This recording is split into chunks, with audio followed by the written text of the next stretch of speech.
नमस्ते. Three idiot सिनेमातला Rancho आठवतोय? हो, तोच ज्याच्या आगळ्या वेगळ्या शिक्षण पद्धतीवरती आपण टाळ्या वाजवल्या, शिट्ट्या वाजवल्या आणि आपल्या मुलांना सुद्धा अशाच पद्धतीचं शिक्षण मिळावं असं आपल्याला वाटायला लागलं. खऱ्या आयुष्यातला तोच रॅन्चो म्हणजे सोनम वांगचुक गेले 16 दिवस झालं दिल्लीतल्या जंतर मंतरवरती उपोषणाला बसले. कारण काय? तर या देशात झालेला नीट परीक्षेचा घोटाळा, या घोटाळ्या प्रकरणी देशाचे शिक्षण मंत्री धर्मेंद्र प्रधान यांनी नैतिकतेच्या मुद्द्यावरती राजीनामा द्यावा याच्यासाठी त्यांनी आपला जीव पणाला लावलाय.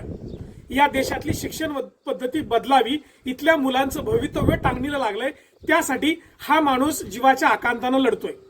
सरकारनं त्यांच्या उपोषणाकडे पूर्णपणे दुर्लक्ष केलंय.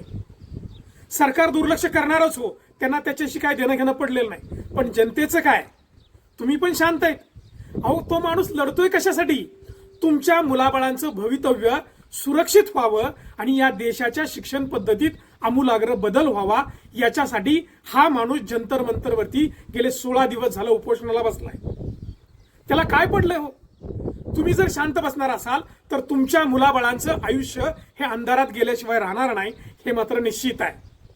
सरकार झोपलंय, परंतु जनता तुम्ही तरी जागे व्हा, कारण हा प्रश्न तुमचा आहे, सरकारचा नाही. हा प्रश्न तुमच्या मुलाबाळांचा आहे, त्यांच्या भवितव्याचा आहे आणि या देशाच्या भवितव्याचा आहे.